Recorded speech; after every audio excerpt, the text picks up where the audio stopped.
Hello everyone, my name is Nava Kaga, a member of the Taiba International School Podcast Club, and I'm going to be your host for today's episode of Under the Lens. Today we're going to be interviewing a very remarkable woman. She's an educator and her story has inspired many. From humble beginnings to shaping young minds, she has become a role model, mentor, and a community leader to many. Please introduce yourself. Thank you, Nava. My name is Annet Nanyonjo, head teacher at Taiba International School. I am a teacher by profession. I am a Rotarian from the Rotary Club of Kajansi. I am a mother to many. I am a wife, I'm an entrepreneur, and a community leader. Wow, that's a lot of achievements, Teacher Annet. But beyond, the classroom and beyond the whiteboard, who is Annet? Who is Annet? That's very interesting. Annet is a daughter to the late Edward Mbazira. I get emotional when I talk about my father. Yes. And Gladys Nachibuka, the third born in a family of 17. The second girl. Annet went to school, humble schools. I started with Aunt Kavma Nursery School. I don't know if it still exists. Then went through St. Javira, Christ the King, Kalisizo, and Ndeje SS. Then Makerere University for my bachelor's, and did my master's with Walsh, Ohio. And I have certificates in several things, educational things. So Annet is basically a teacher. I love people so much. I love charity. If you want to know me beyond the board, that's why I'm a Rotarian. I love business and I inspire young people to engage in business. That's why, away from working for Taiba International School, I also have a school, Haven Education Center, and it's a primary school because I love children. I want to retire with children. I want to live all my life with children. I also love old people, the elderly. I have a lot of sympathy for them, so I associate with the old, and I have a lot of focus on people that are less privileged than I am. I was a sports girl. Specifically, I played netball, and I was a very fast runner, 100 meters, before I lost my ligaments in a game that the Taiba female teachers had with the girls in 2013. So I also love sports. I support KCCA in the local sports, but that team. Okay. But I also support Arsenal. Yes. People laugh at me when I say I support Arsenal. And I was inspired to support Arsenal in 1998 by Thierry Henry, the black boy from France. Yes. And I love friends. I love my people. I love God. I should have put that first. I love God. I love God. And I sit with Mother Mary in my office as a symbol of my faith. And when things are tough, I run to God. Okay. Thank you, Teacher Annet. Amidst all that you've said, I've noted that you're very passionate about education and about helping out people who seem to be marginalized or people that others would refer to as the underdogs. Do you think that maybe your childhood or any family traditions that you grew up with kind of shaped or pushed you towards this? I think so. It did. My mother is a very compassionate woman. She welcomed everyone in our family. As I told you, I am the third born of 17. That means I come from a polygamous family. And my mother happened to be the first wife. But I never saw her chase away any of my father's children. She embraced all.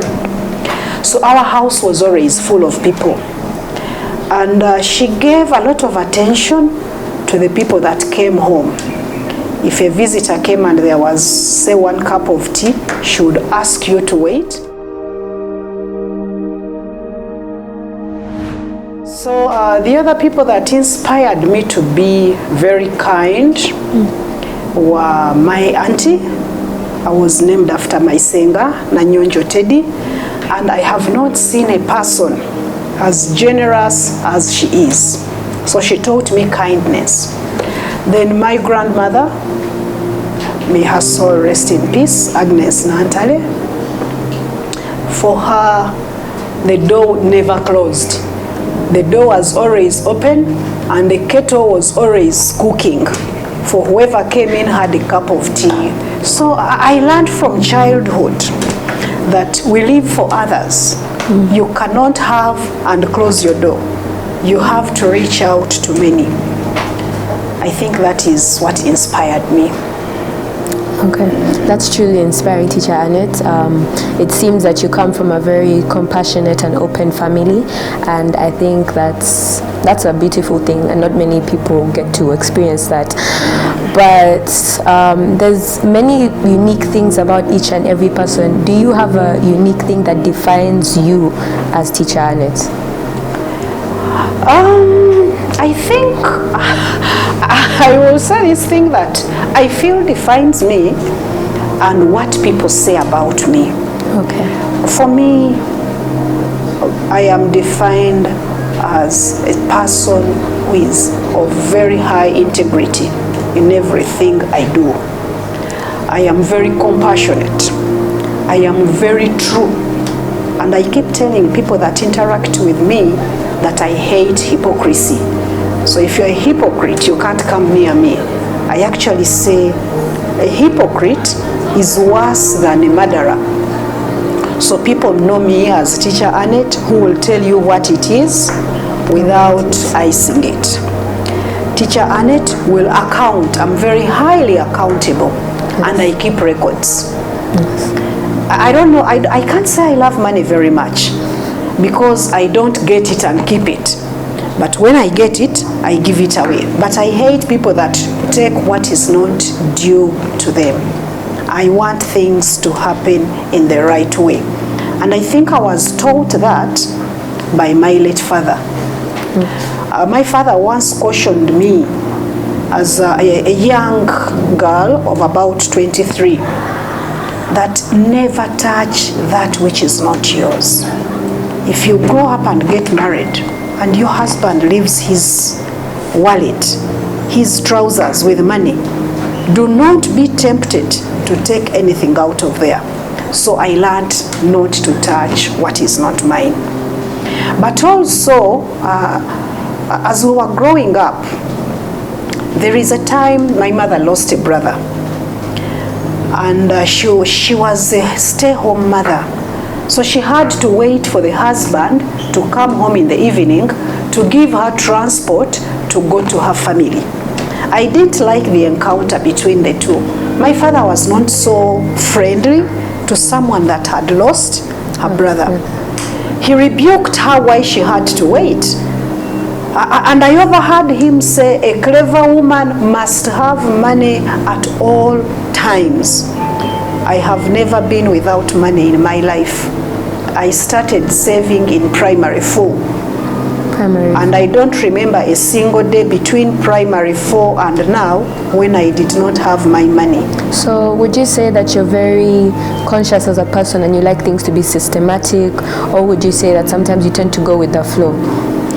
No, I don't go with the flow. I'm very systematic, I'm very cautious and conscious, and I will do what I think is right, regardless of what the masses think. I learned at an early stage that if you open your ears to all the critiques, you may not move. So it is best you focus on what is right. I go to bed with my conscience. I don't go to bed with what other people think, and I always want to sleep straight. Okay, Teacher Annet. I think that's truly inspiring, and I think that many people don't go through life with that kind of mentality.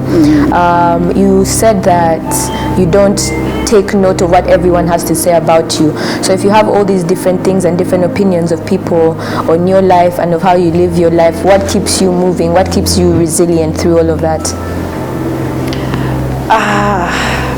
That's very interesting. It's not that I don't listen to what people say, but I pick out what I think is right. And as I told you, I always try to establish what is the right thing to do. I'm very cautious, extremely cautious in making my decisions. And I'm very selfless. I will not take a decision because it benefits me. I will take a decision because it benefits everyone. And I don't know, when you look at plants, at first I was very emotional about what people say, but then I realized if you're not achieving, people have nothing to talk about you, and people have nothing to worry about you. But the moment you start going up, everyone will find something to say about you. So I focus my energy on, is it the truth? Is it fair to all concerned? Will it build goodwill and better friendship? And is it beneficial to all concerned? Because I'm a Rotarian. I happen to belong to two very organized associations or groups. First, I am a Catholic, and I have no reservations about it. I am a Catholic, I am not ashamed to be, and I don't mind what people may say about it. And I want everyone to associate with me knowing that I am a Catholic. And I'm a practicing Catholic. So I follow the doctrines of my faith. Then I'm a Rotarian. And when I joined Rotary in 2010, every fellowship I went for, we recited the 4-way test. And I felt that blended very well with being a Catholic. Is it the truth? Is it fair to all concerned? Will it build goodwill and better friendships? And will it be beneficial to all concerned? So Rotary and Catholicism merge.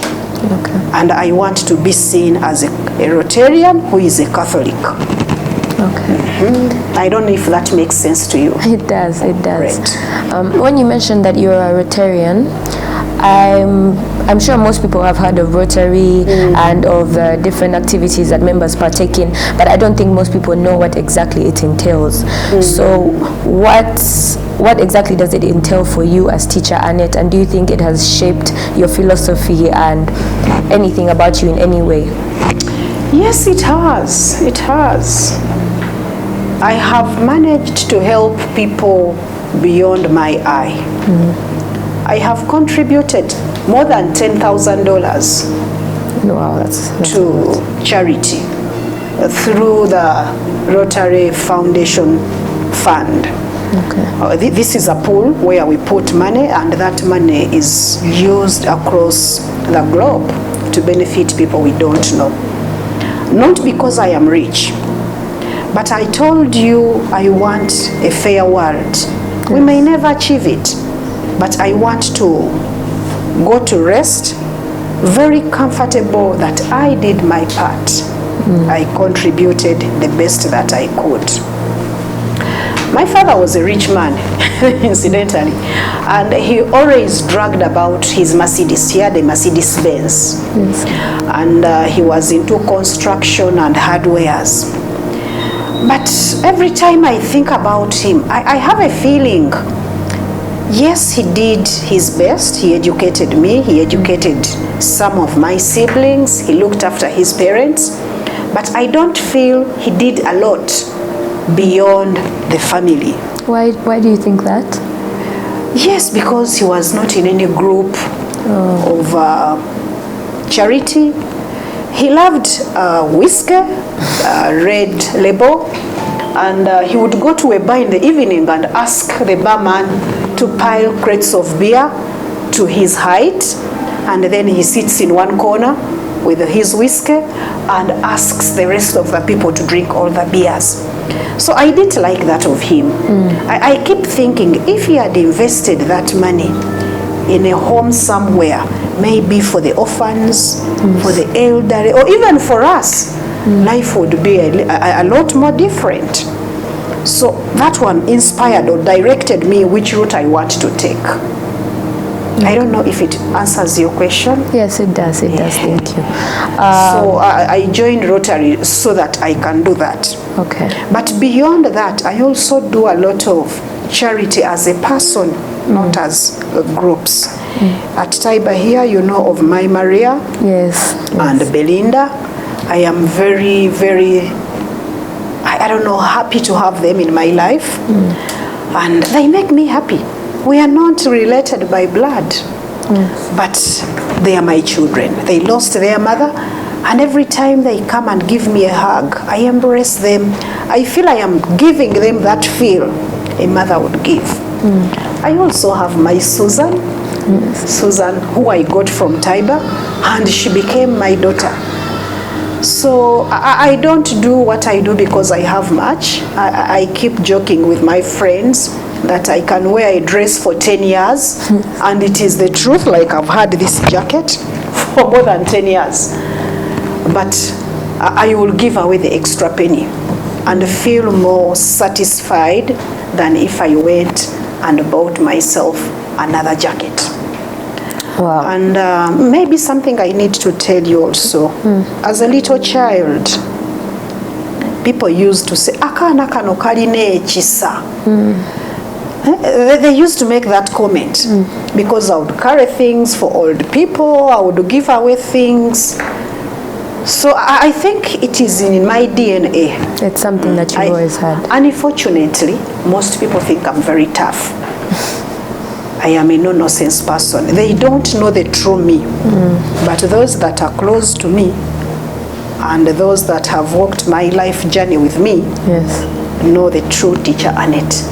But you know, working with the teenagers, you must be tough because you're not easy animals to deal with. But the true me is a very compassionate person. That's amazing, Teacher Annet, and I don't think that it's something that most people would know just by looking at you, because as you said, you have to be a bit stern when you're dealing with teenagers because we can tend to be a bit rowdy.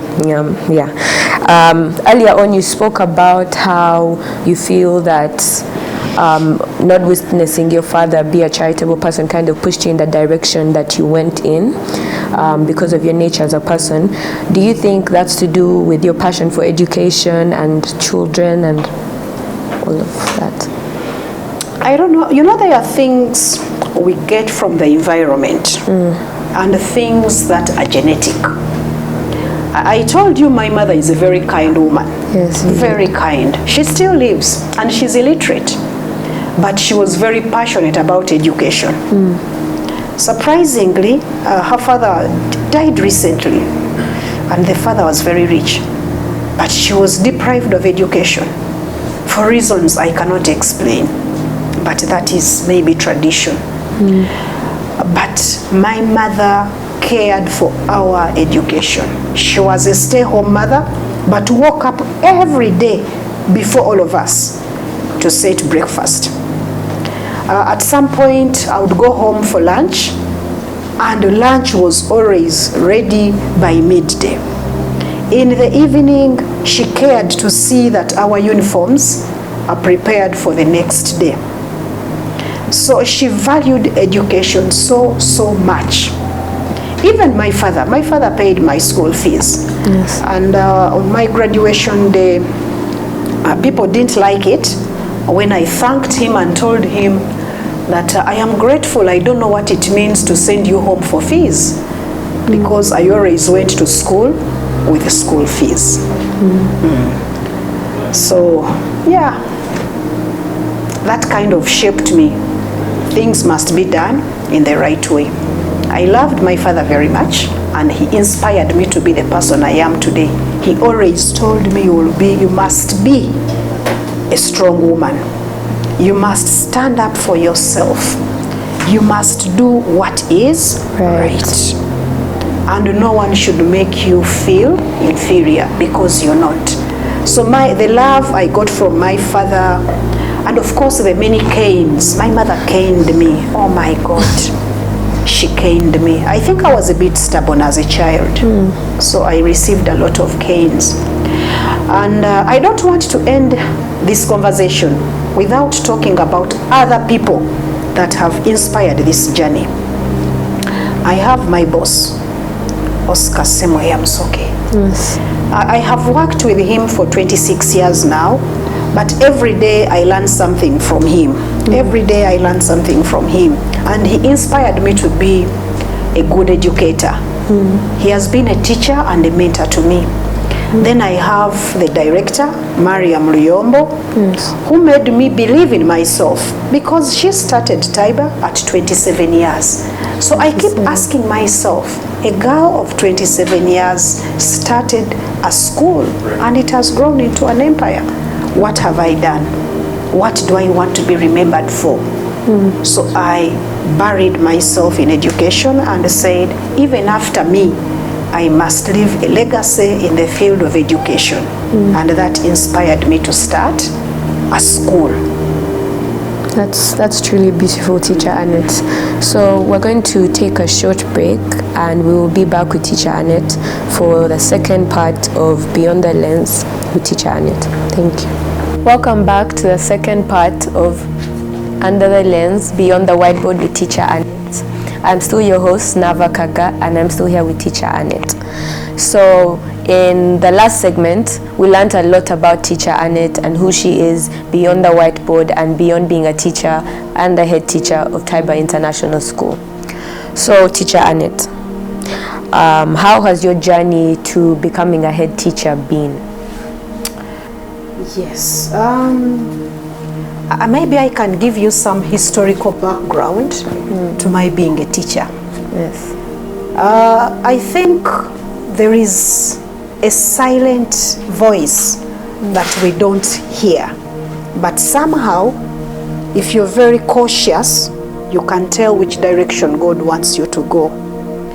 As a child, I told you I was very stubborn and very argumentative. Yes. So I thought I would be a lawyer. That's what I thought.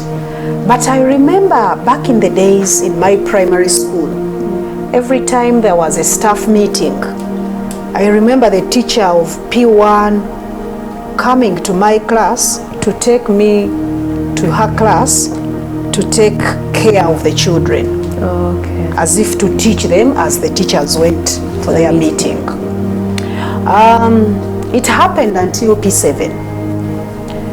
In senior 4 VAC, I didn't want to sit home. I have never believed in sitting and enjoying. Yes. I always believe in working and earning. So I went to a primary school and taught as I did my crochet to get money. Then senior 6, again I went to teach. I actually taught one of my siblings, my mother's last born. Yes, teacher Margaret. Oh. Yes, I taught her when she was in primary 3.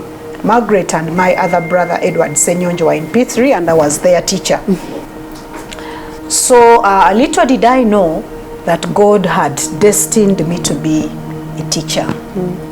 So I applied for law as my first choice at campus.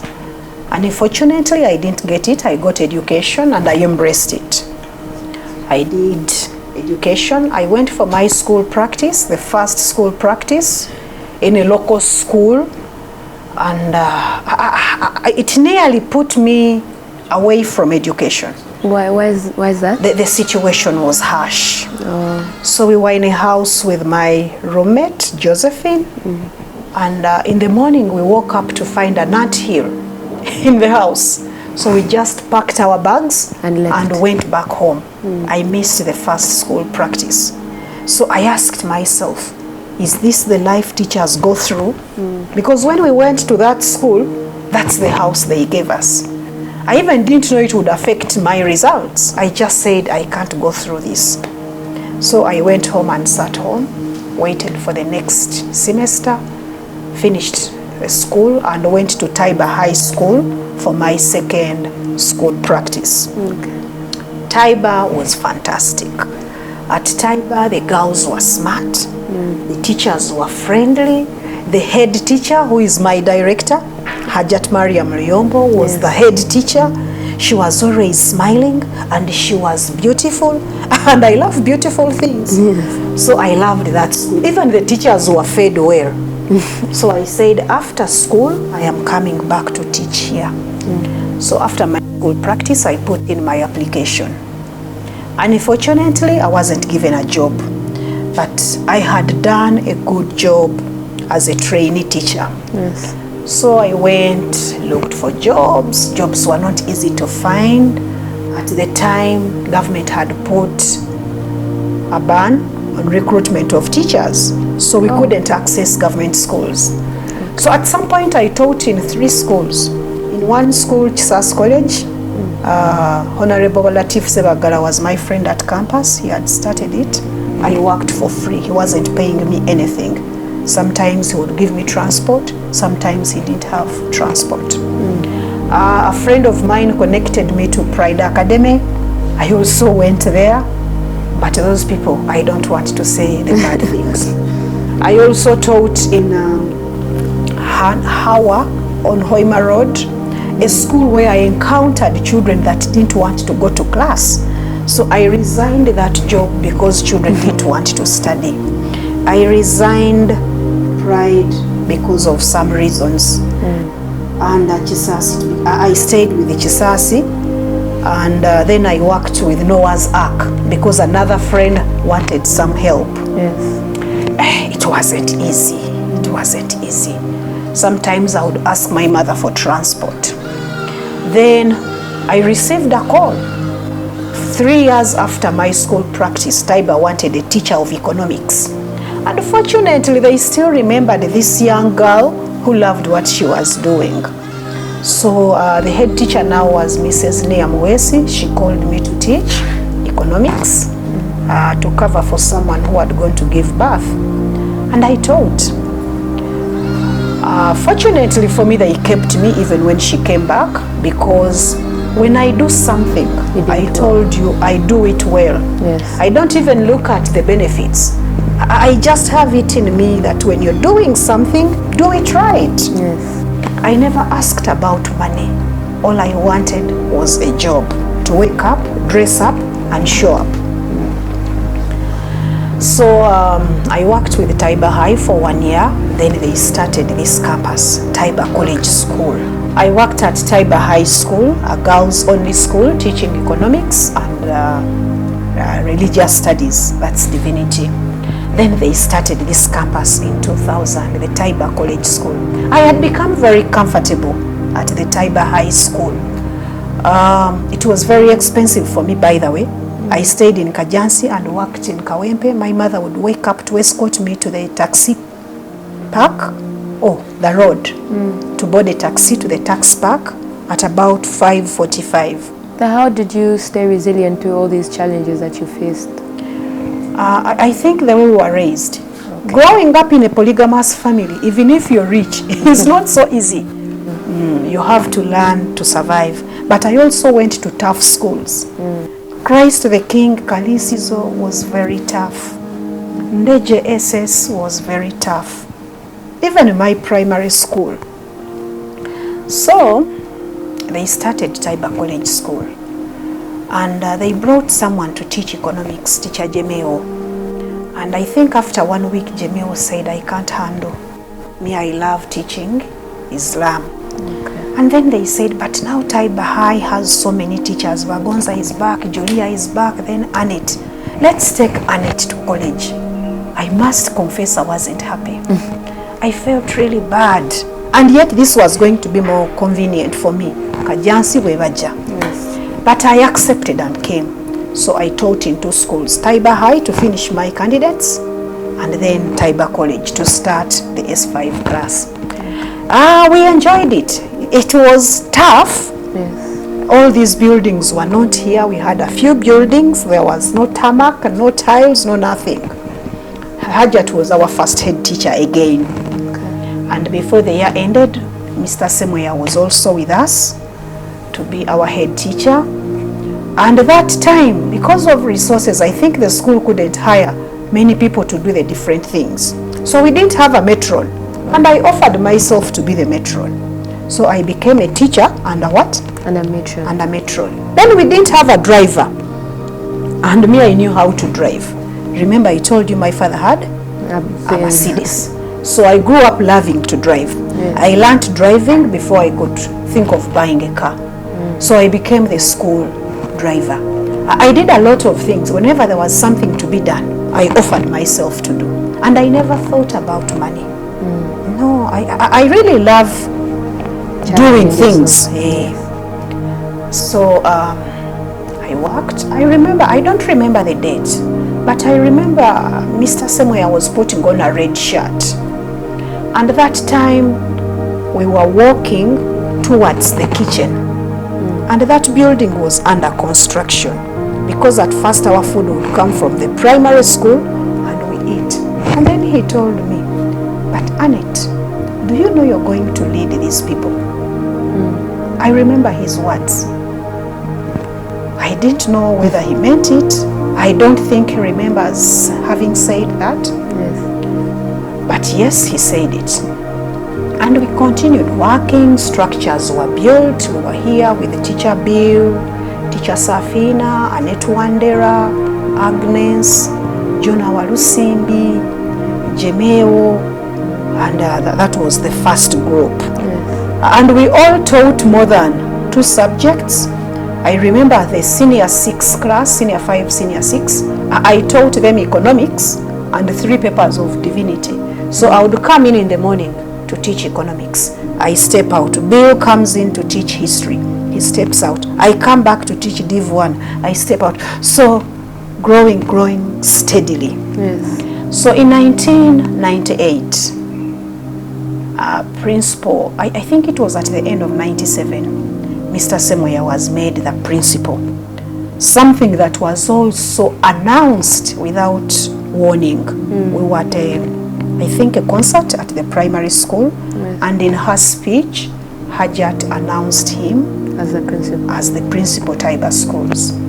So he served as principal head teacher.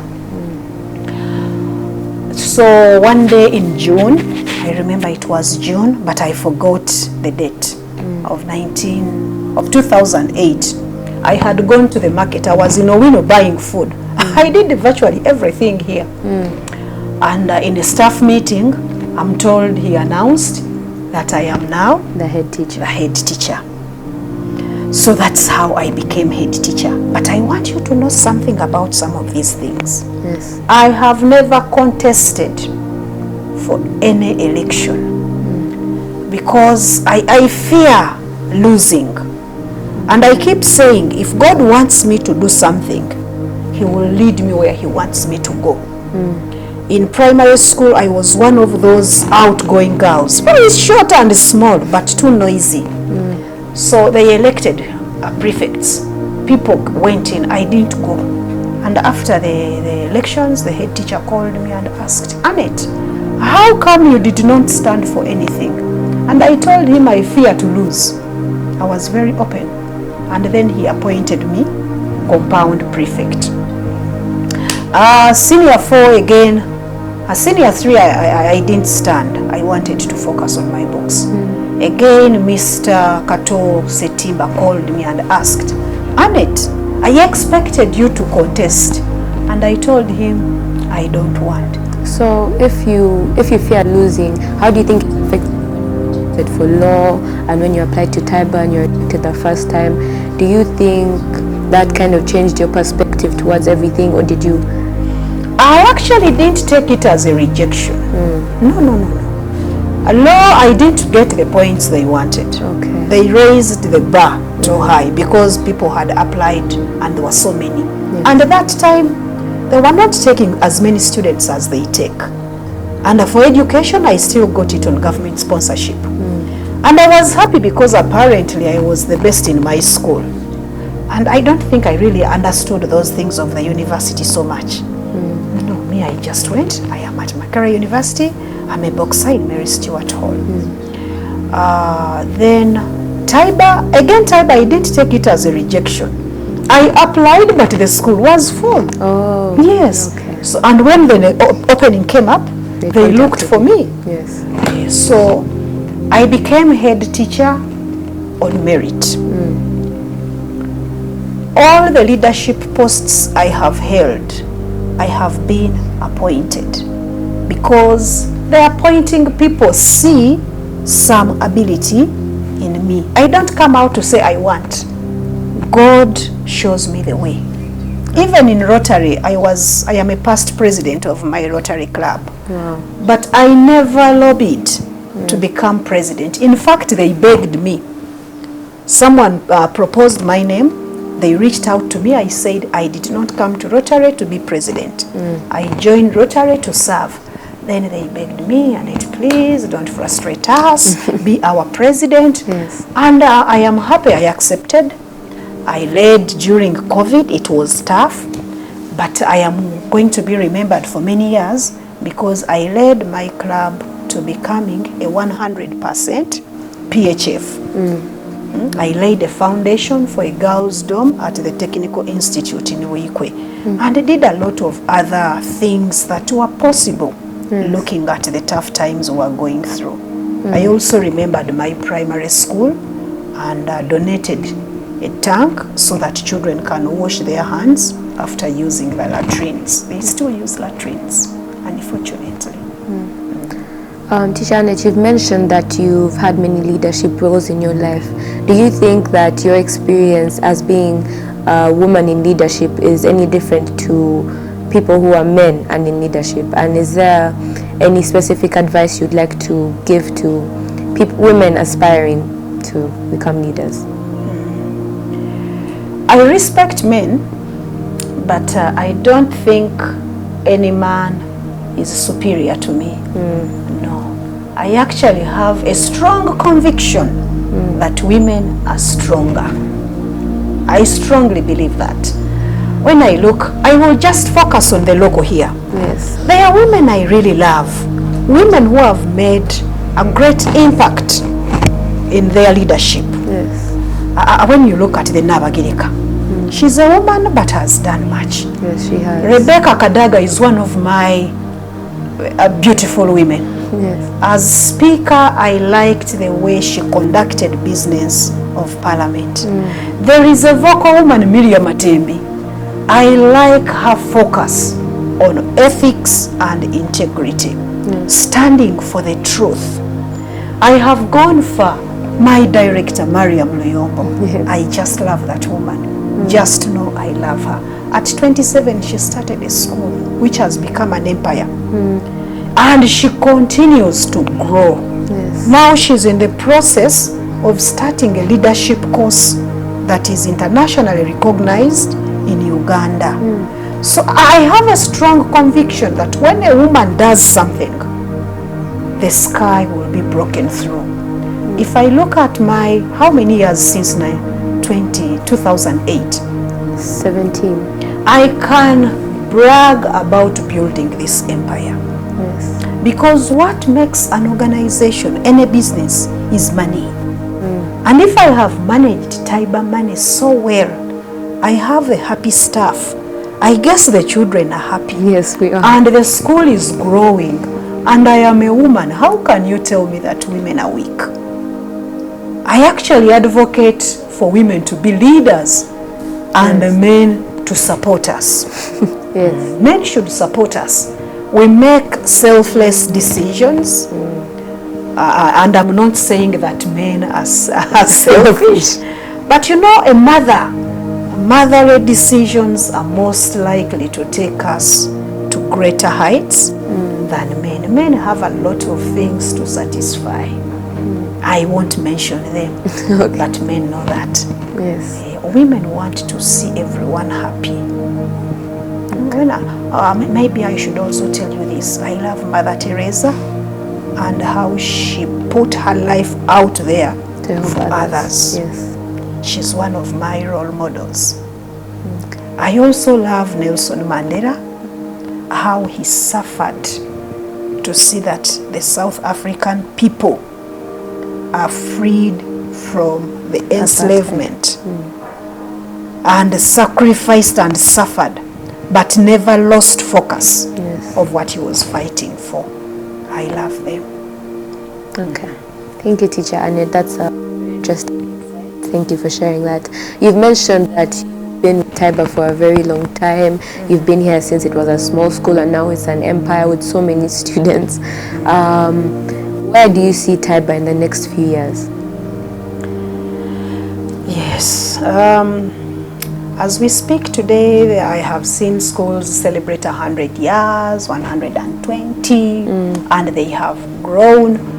And I have had several conversations with Hajat on how do we make sure that our school continues and celebrates 100 years. The Taiba I see and the Taiba I saw gives me a lot of hope and optimism that one day we shall celebrate 100 years. That one day all leaders of this country and East Africa will come from Taiba. And I am seeing this come true sooner than we had anticipated. Already we've had 2 students in Parliament. Oh yes, we've had 2 students there. We have children working with the Bank of Uganda. We have so many enterprising people out there, so many doctors, so many engineers, and the way I am seeing people embrace science. The way we are leading in some of these innovations gives me a lot of hope that I can't set 100 years, but in 20 years from now, if your child is not in Taiba, I don't know where they will be. Taiba is going to be on top. It's going to be Taiba on Tiko. That's my dream. That's my vision. That's our vision. And I know it will happen. We are working towards it. Okay. So, Teacher, as we wind up this interview, you have many people who look up to you as a role model, a mentor, and as a head teacher of their school. What must-dos or any advice would you like to give? I don't know if you have enough time for me to tell you what I want them to be. But I worry so much about this generation. First, you love a lot of beautiful things, but you don't want to work too hard. Not you as Nava, the generation. Yes. So I encourage you, number 1, love God. There is no loss in loving God and listening to his voice. Number 2, use the 3H. Use your head, use your heart, and use your hands. Have values. Be a person of integrity. Be humble, even if you have too much. Remain humble. Then God will raise you further. Then listen. Listen to counsel. There is so much peer pressure today. Yes, there is. There is so much exposure. I don't want to say development is bad. Yes. But I know when we look at our history, we must uphold the values that have made this society what it is. We must uphold that. Let us be intentional in everything we do. Be intentional. I'm talking about you, the young people. Yes. Don't do things because someone has done it. Ask yourself, why must I do this? Will it benefit me? Will it benefit my family? Will it benefit my country? Go slow. You're too materialistic. Things will happen. But you should also remember that if you serve, you will die in peace. If you fight to get so much, all is vanity. You won't take a thing and you won't be satisfied. So young people must embrace God. Young people must work. Young people must know what they want and why they want it and how they are going to get it. and when they must get it. Okay. Thank you, Teacher Annet. I think that's excellent advice for all the young people listening and for myself included. Throughout the course of this interview, we've spoken about so much and your accomplishments as well. There's so many and they're so inspiring, but do you think there's still anything that you would hope to accomplish in your life? Never. I live a very humble life. I have a small house. I have an old car. I wear my old clothes, and I am happy. I think I have accomplished much of what I wanted to accomplish. I am a teacher. I am a head teacher. I have a school, and that's a legacy for me. My biggest prayer now, I want to grow my children. I have 3 biological children, Fridaus, Anson, and Daniela. I pray to God that I see them grow up. I see what they can do in life. I am not looking at when will I build this mansion, when will I buy this big car. Those are not part of my agenda. But every day I wake up with a wish to touch a life. A wish to help a young person become a better person. So I don't want to be greedy. People go to Bukarango, they go to Chiwamiremba, as the principal told us, to look for miracles. I am not looking for miracles. The one thing I am yet to do is invest in me. Do exercise diligently, eat fruits and vegetables, and make myself happy. I feel I have lived so much for others. But also for me, it is not about materialism. It is about improving my health. I don't think I have done much towards that direction.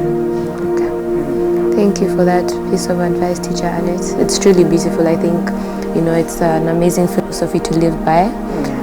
Thank you so much for your time today and for all that you've been able to share with us.